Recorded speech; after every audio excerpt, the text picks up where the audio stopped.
How's it going, everybody? Welcome back to Mojo Grip. Mike here. By popular demand, I'm gonna give you a 5-year tour of November 661 My Golf, aka the MojoSling. Stay tuned.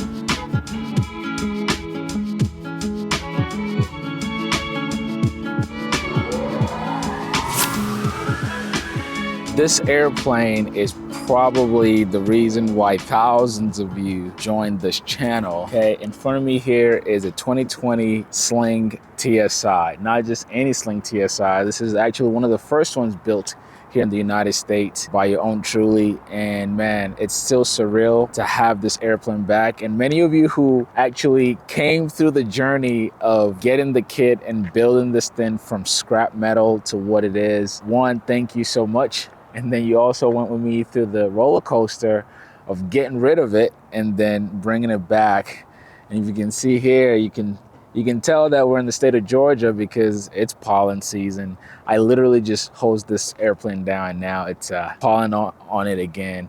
Anyway, so I want to give an in-depth look into the Sling TSi because this airplane is still quite popular in general aviation. I like to think that it is because it does one or two things uniquely different from everything else.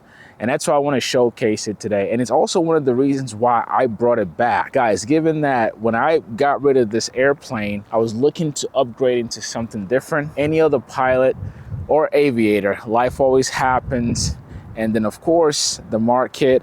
And then of course you realize, well, you have some intimate connection with your old bird, which is the case with me. And that's why I had to bring, man, just looking at it, it looks just as good as it did when we first brought it home. Hell, when I built it out in California at French Valley, I still remember the first day that I saw these seats and it still looks just as good. And guys, this airplane is not even clean, I can tell you right now, but it looks good regardless. And what I want to do today is run through the airplane, show it in its glory, but also run through some details perhaps that I've never really shared on this channel before, because it's one thing to buy an airplane, it's one thing to build it, but it's also one thing to own it. And I've shared different numbers over the years, but this truly to me is one of the easiest airplanes to own as a personal aircraft. And also you can see here, we're actually in front of our hangar at Lookup Flight Academy where we train pilots. Part of what I would love to have this plane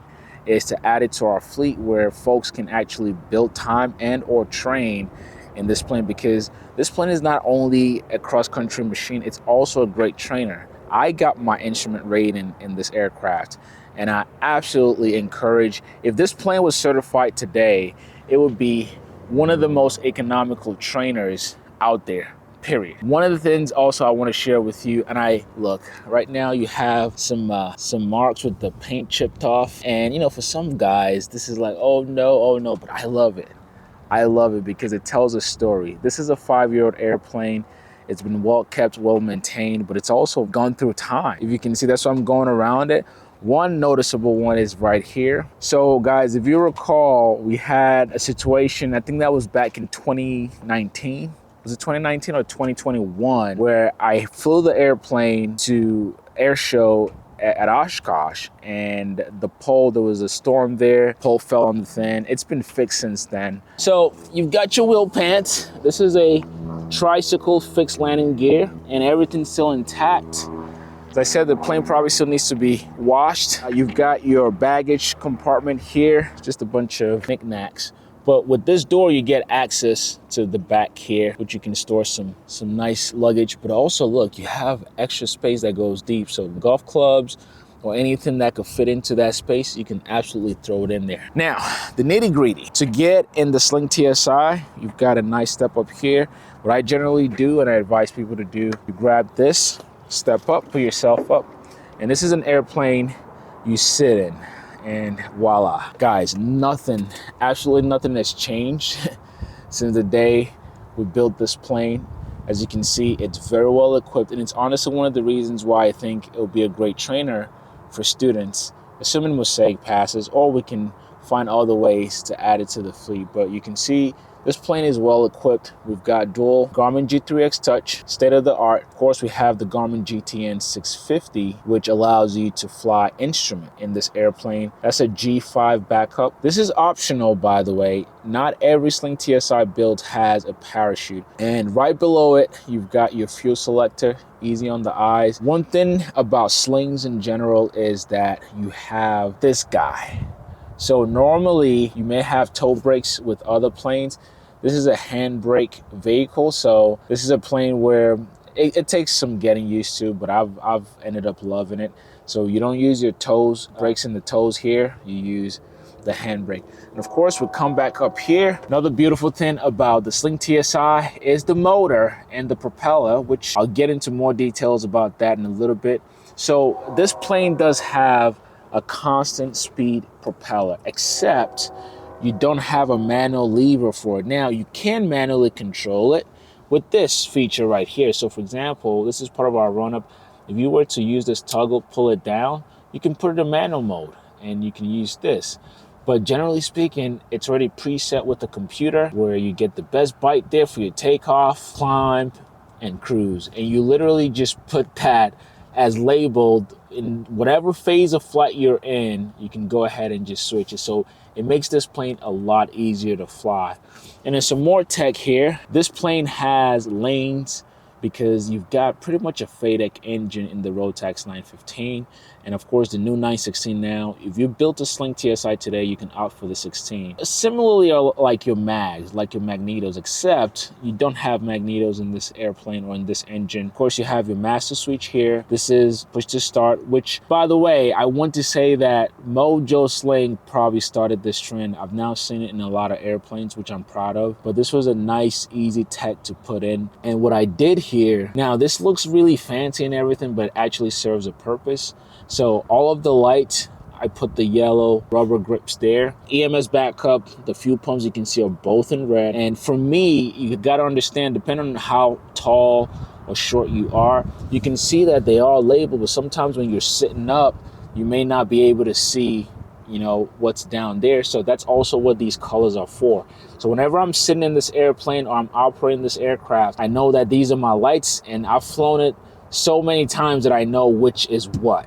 Right? I know my fingers can easily find which buttons to push. Of course, you've got more knobs here. That's your backlight. Minimal, very minimal circuit breakers. And this plane also has what's called the Intelli key, very much like a key fob. So if you can see the integrated roofing light here, back here, can you see that? So there's two. And what's neat about that is, let me step down a little bit first. If I were to come in at night, which by the way, I got this, I remember from watching a lot of Sirius and the SR22. So if you were to come in at night and it's dark and you approach this airplane with the key fob, automatically those lights will come on, so it would be nicely lit in the interior. And I wanted that feature just to have something cool. So that's one feature I'm proud of. Now, if we come to this side, so on this side of the airplane, I want to show you some little knickknacks. These lights are mainly for night flights. So these are like your infrared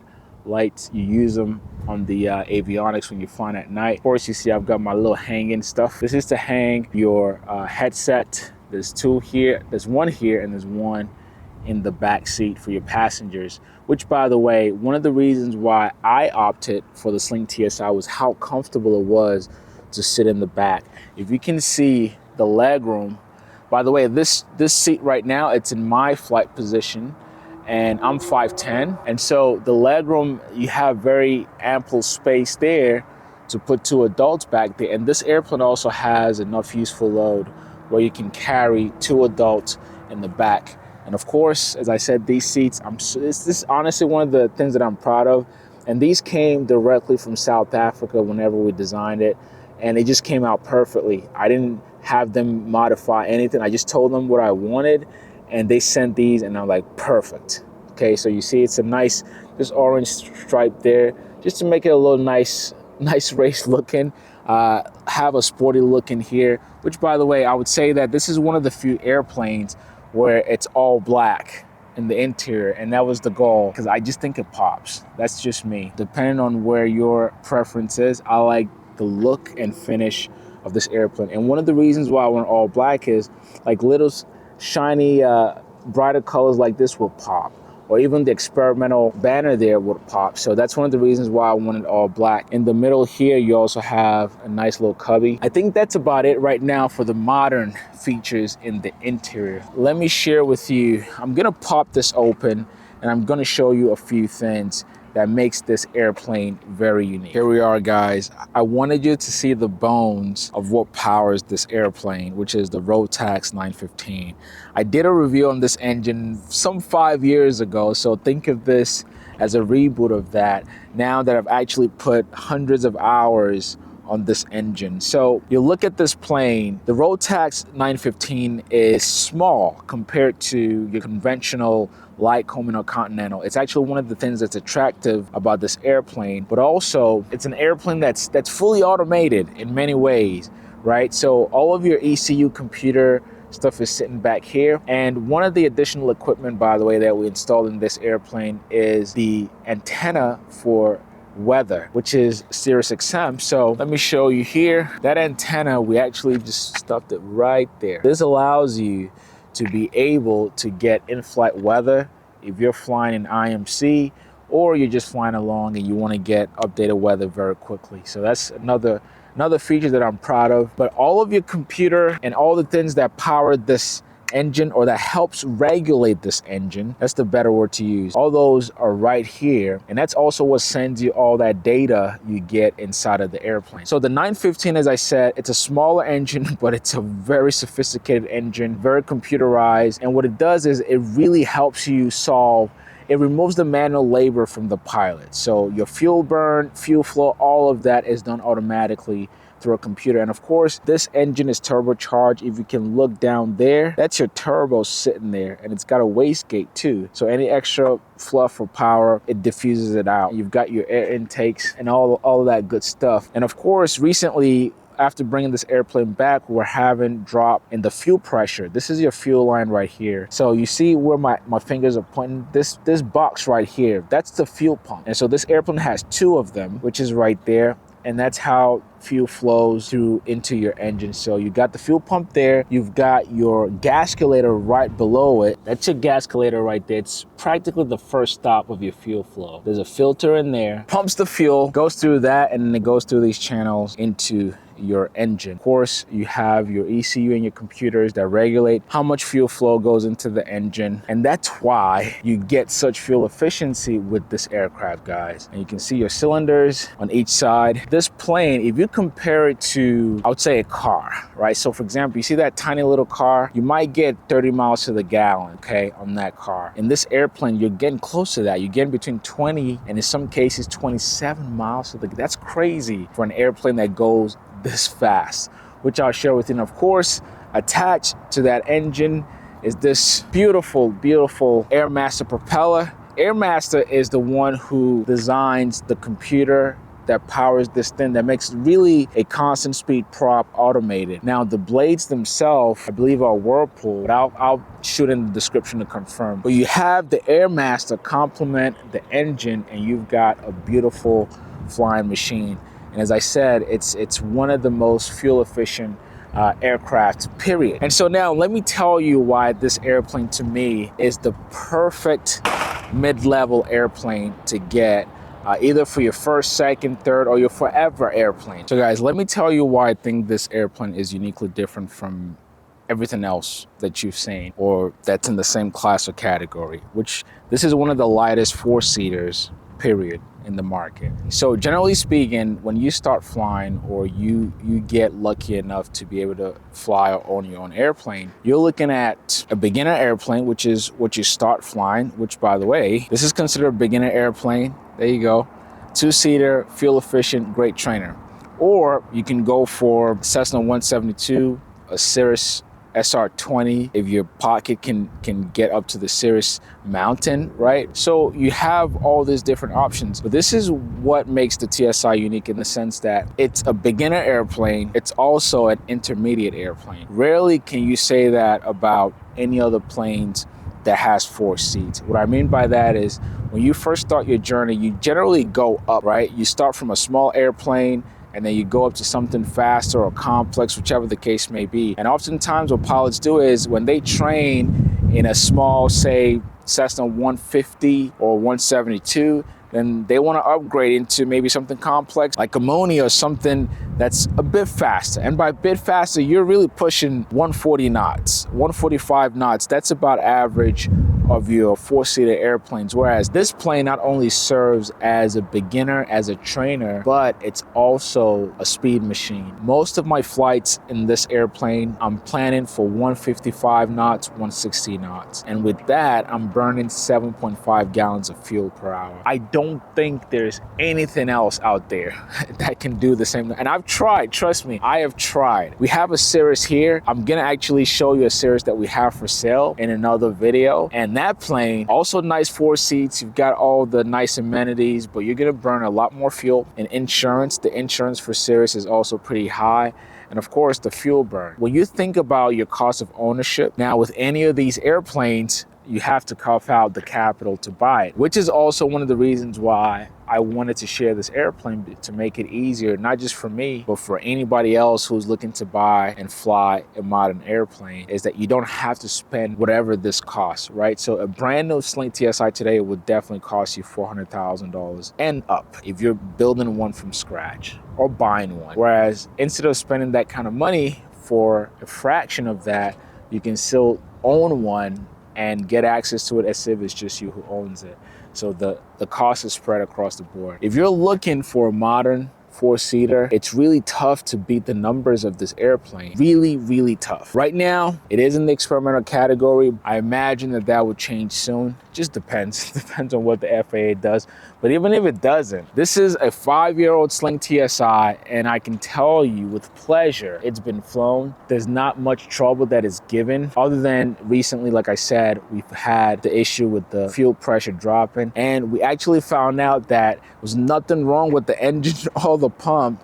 It's the fuel or the fuel type that we put in the airplane that's causing, or that's likely causing the drop. There you have it, the beautiful MojoSling, a 2020 model of the Sling TSi. As I said, it's been a pleasure to fly this baby. It's a pleasure to own it, pleasure to look at it. That's why I'm going around one more time. It's just a beautiful plane, beautiful all-around airplane. My goal for this plane is for you to get access to it, whether through ownership, but also through our flight program here at Lookup Flight Academy. I would love one day that our students and CFIs get access to this airplane, because it flies just as easy as what we fly right now, and it doesn't burn that much fuel. But until then, I hope you guys fly safe. Make sure you leave your questions, because I want to answer as many questions on this aircraft as I can. Leave your questions in the comments. If you are in the market for a Sling TSi, I would look all over the internet if you can find one. This one is partly for sale. We're looking for one more partner for this airplane. But if you want to get your own, I would just look online, and chances are you may not be able to find a lot, because it is a plane that once you buy, once you own it, you probably are not selling it. Anyway, until next time, guys, I hope you enjoyed the video. Please subscribe if this is your first time, and I will catch you on the next video. Peace.